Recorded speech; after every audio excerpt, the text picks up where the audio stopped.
I think all financial advisors have had many conversations with understandably worried and sometimes angry clients in the past few months. There are many who, when I read the notes I made after meetings 18 months or so ago, told me that they were very happy with their investments and performance, and who are saying the complete opposite now. As over 2 years or so, well, they're break even at best, and yes, would have done better if everything had been in a bank deposit account.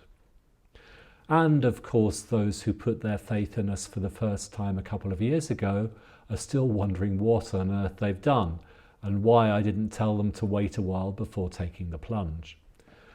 Well, I always do say to new investors that in a year or so, you'll either think I'm a hero or a villain.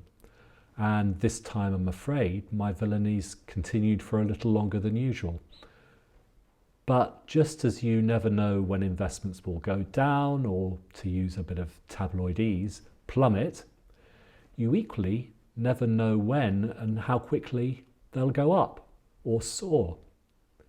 The reason we and all those other investment companies are still in business is that, well, yes, they always do go up again.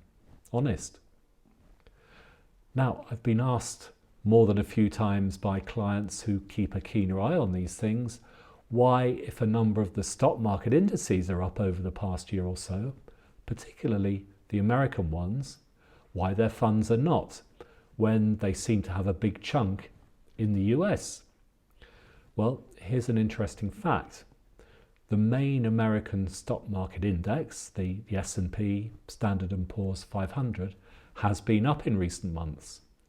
But all of that rise has actually been driven by what they call the Magnificent Seven.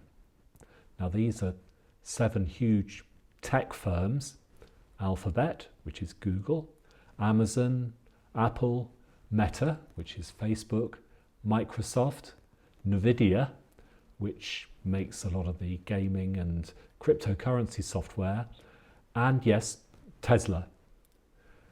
Now, to quote fund managers 7IM, whose name is coincidental in this, if the Magnificent Seven hadn't ridden into town, the market would be down this year. The combined efforts of all the other 493 companies in the index have delivered less than nothing. A further argument perhaps for buying funds which hold stock market indices rather than those which are trying to second guess which companies will do best? Maybe. I refer you to last week's active versus passive chat, of which more will follow soon.